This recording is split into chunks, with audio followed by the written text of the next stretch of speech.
evening, and thank you very much for joining us on the Scoreboard. I don't know whether the week is becoming shorter with fewer days, or how come Thursday just gets there so fast. Just the other week we were talking about the sporting world and what was going on, and again it's yet another Thursday when we look at what's going on around the world of sports, inside the world of sports, and behind the world of sports as well. And a couple of things have caught our attention this week, and we thought we should bring them to you as well.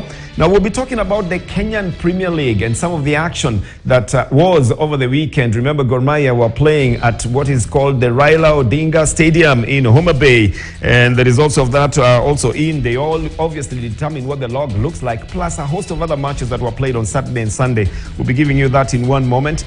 And then the Harambee Starlets, in their quest to try and qualify for the 2024 Women's Africa Cup of Nations, they drew here in Kenya on Wednesday. We'll give you the details of that as well before the second leg of the event takes place.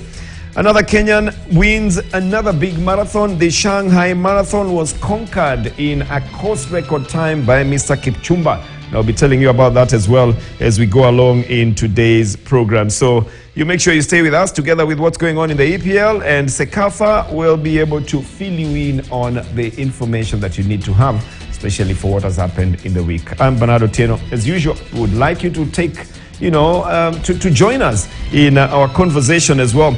Today we want to talk about the Masters Athletics team. Out of 23 events that they had participated in, they had won 20 gold medals. The Masters.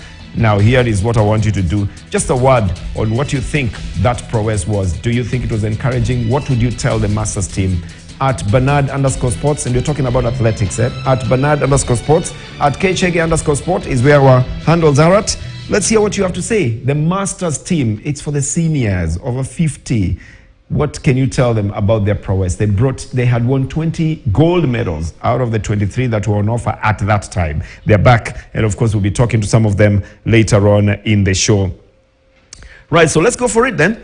We are here with the cool kid, Ken Chege. How are you? Fine, Bernard. How are you? You're looking very well kept this week. Yes, I am. I'm trying to look very happy. I am happy. What's going on? It's a good day. All right. Yes. What worked for you this week? What worked for me and is still working for me is that for the third time this year, Tiger Woods has teed off. Okay. So teeing off has become big news. For Tiger Woods, yes, it is big news. Okay.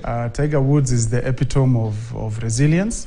He hosts a tournament every December called the Hero World Challenge, and he invites 19 other golfers. So there are 20 golfers, and he's teed off. He's on hole number 10 as we speak, I think, and he's played one birdie, one bogey. So that's big news. That's huge. Just that he's doing what we know him to do. Yeah, exactly. Just because he's able to come back and do something. Okay. That is big news. All right, fine. What didn't work for me, Bernard, and I know it's a story that we are going to talk about, but I must say, is the story of Kisumu Lakers. Traveling by road all that way and then coming back zero. Well, what do you mean? The Lakers hockey team? Yes, the Lakers. Yes, the Lakers. Okay. Hockey the Lakers team. hockey team. So sorry, we're going to talk about later, so I don't want to dwell on it. What do you want to talk about? That I think was really bad. What, traveling by road? No. What happened to them that they got disqualified? Okay. Yeah. All right. And the confusion that came out of it.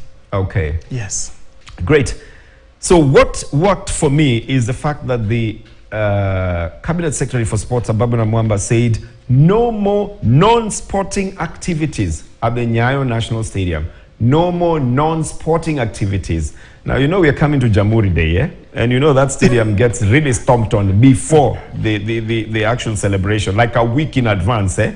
And then it suffers for like 3 months or so. So he says no more non-sporting activities in Nyayo National Stadium. That's what worked for me as well. What did not work for me as well? The same thing that Ken is talking about. Two Kenyan ladies team turn up at the finals of the Africa Club Championships to play against Ghana Revenue Authority. Now, one team had gotten to the finals. They were told they can't play because they fielded ineligible players. The other Kenyan team, in solidarity, decides out of fair play they're not going to play the final, but they're the ones who awarded the silver medal. Now, we'll talk about that in one while as well as we go on in the program. Let's get deep into it as well. First of all, we start off with soccer, the FKF Premier League. Now, we know we are already into the rounds. Now, the boys versus the men is already showing off. Shabana is finding it very difficult. Muranga Seals are on the other spiral as well, as the big boys now start surging forward. The results of the weekend gave Gor Mahia a big win over Muhoroni, and then KCB beating Murang'a Seals as well. Sofapaka in what is called the Cats Derby against FC Leopards was a draw.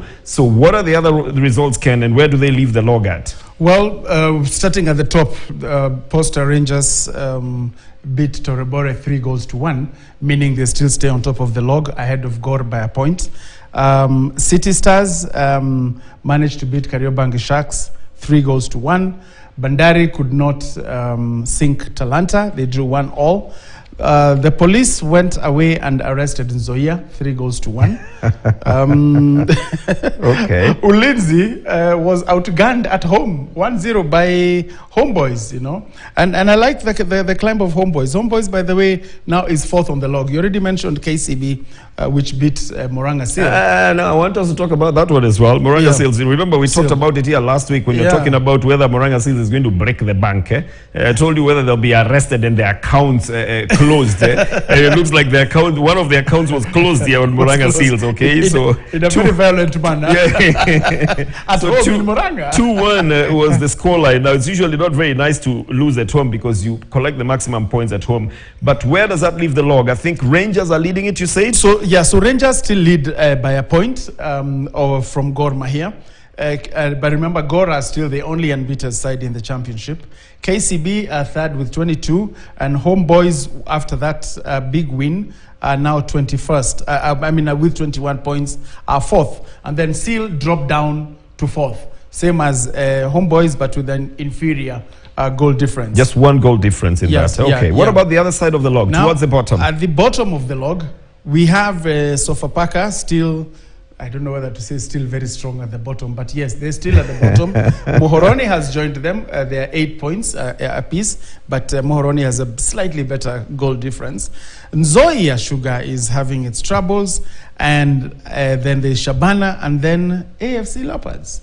You know, wow, okay. It's really so the mid-table teams that you have left there is Bidco, Bandari, and Talanta, who else in the middle there? Talanta and Police. City Stars. And by the way, Police are still harboring hopes of winning. I had Luga speaking, and you're saying, this team has got so much depth. We are going to win this title. That's good motivation. But who's in the middle? Who's in the middle? It's City Stars. I think it's Tusker.